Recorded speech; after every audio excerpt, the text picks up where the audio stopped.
இந்த ஃபெஸ்டிவல் சீசனுக்கு பிளாக் பஸ்டர் வண்ணங்களில் சென்னை நுங்கம்பாக்கத்தில் கனமழை காரணமாக சாலைகளில் தேங்கி நிற்கும் மழைநீரால் வாகன ஓட்டிகள் பொதுமக்கள் கடும் சிரமத்திற்கு ஆளாகி இருக்கிறார்கள். இது குறித்து நமது செய்தியாளர் செந்தில்குட்டியிடம் கூடுதல் தகவல்களை கேட்கலாம். செந்தில்குட்டி, இந்த நீரை அப்புறப்படுத்துறதுக்கான நெறிமுறைகளை அரசாங்கம் கடைபிடிச்சுக்கிட்டு இருக்கா?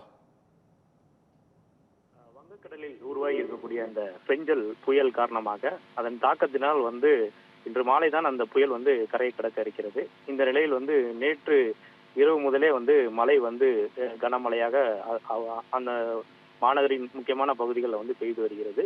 குறிப்பாக பட்டினப்பாக்கம், சாந்தோம், டி நகர், நுங்கம்பாக்கம் உள்ளிட்ட சென்னை நகரின் மத்திய பகுதியாக இருக்கக்கூடிய மத்திய சென்னை பகுதியில் கனமழையும் பெய்து வந்துள்ளது.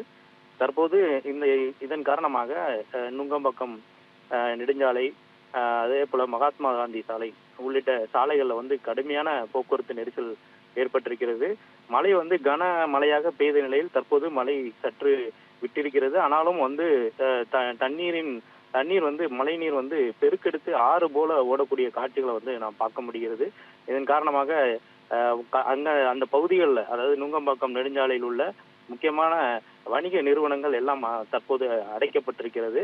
அதே போல தண்ணீர் இந்த வணிக நிறுவனங்கள் பெருக்கெடுத்து உள்ளே செல்லக்கூடிய காட்சிகளும் நாம் நேரடியாக பார்க்கும் பொழுது தெரிகிறது. இதனால் வணிகர்களும் கடுமையாக பாதிக்கப்பட்டிருக்கிறார்கள். இது மட்டுமல்லாமல் பொதுமக்களும் அந்த சாலையை போக்குவரத்திற்கு பயன்படுத்த முடியாத ஒரு நிலை ஏற்பட்டிருக்கிறது. எந்த இடத்தில் பள்ளம் இருக்கிறது, எந்த இடத்தில் செல்ல வேண்டும் என்ற எந்த ஒரு இதுவும் இல்லாமல் மக்கள் மிகவும் அவதியுடன் அந்த பகுதிகளில் ஒரு அச்சத்தோடு பயணிக்கக்கூடிய ஒரு சூழல் எழுந்திருக்கிறது. வாகன ஓட்டிகளுமே அந்த பகுதிகளை மாற்று பாதைகளை செல்ல அறிவுறுத்தப்பட்டு தற்போது காவல்துறையினர் அந்த பகுதிகளில் பாதுகாப்பு பணியில ஈடுபடுத்தப்பட்டிருக்காங்க. இது போன்ற ஒரு சூழ்நிலை நுங்கம்பாக்கம் பகுதி முழுவதும் இருக்கிறது. மத்திய சென்னையின் முக்கியமான இருக்கக்கூடிய எக்மோர், வில்லிவாக்கம், அதே போல டி நகர், இந்த பகுதிகள் அனைத்துமே தற்போது பெருக்கெடுத்து தண்ணீர் பெருக்கெடுத்து ஓடக்கூடிய சூழ்நிலை இருக்கிறது.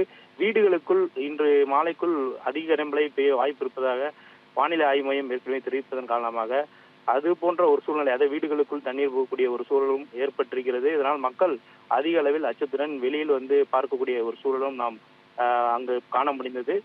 இன்னும் மழையின் தாக்கம் அதிகரிக்க வாய்ப்பு இருப்பதால் பொதுமக்கள் அனைவருமே மிகுந்த அச்சத்துடன் இந்த பகுதிகளில் இருந்து வருகிறாங்க. மேலும் இந்த பகுதியில் தொடர்ந்து காவலர்கள் இந்த பகுதிகளில் சாலைகள் எங்கும் நிற்க வேண்டாம், மரங்களுக்கு அடியில் நிற்க வேண்டாம் என்ற அறிவுறுத்தல்களையும் தொடர்ந்து வழங்கி வராங்க. ஆனால் தண்ணீர் வெளியேற்றுவதற்கான எந்த ஒரு நடவடிக்கையும் இந்த பகுதிகளில் மேற்கொள்ளப்படவில்லை. இதன் காரணமாக இந்த பகுதி முழுவதுமே தற்போது ஒரு பெரிய ஆறு போல, ஒரு ஆறு பெருக்கெடுத்து ஓடினால் வெள்ளம் எப்படி இருக்குமோ அதே போன்ற ஒரு தோற்றத்துடன் காணப்பட்டு வருகிறது. வாகன ஓட்டிகள், இருசக்கர வாகன ஓட்டிகள் எல்லாம் வாகனத்தை ஓட்ட முடியாம அவங்க தள்ளிட்டு போகக்கூடிய ஒரு காட்சிகள் தான் இந்த பகுதியில் நம்ம பார்க்க முடியுது. இருசக்கர வாகனங்கள் ஆங்காங்கே பழுதாகி நிற்கக்கூடிய சூழலும் ஏற்பட்டிருக்கிறது.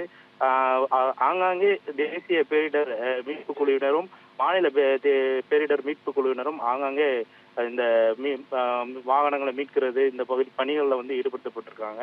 இது போன்ற ஒரு சூழல் மிகவும் பாதிப்புக்குள்ளாக ஒரு இயல்பு வாழ்க்கையை முடக்கக்கூடிய ஒரு சூழ்நிலை தற்போது எழுந்திருக்கிறது. இன்னும் மாலை வேளைகள்ல இன்னும் அதிகமான மழை வாய்ப்பு இருப்பதால் இன்னும் பாதிப்பு அதிகமாக இருக்க வாய்ப்பு இருப்பதாக மக்கள் அச்சம் தெரிவித்திருக்கிறார். செந்தில்குட்டி, விவரங்களை வழங்கியமைக்கு நன்றி. இந்த ஃபெஸ்டிவல் சீசனுக்கு பிளாக் பஸ்டர் வண்ணங்களில்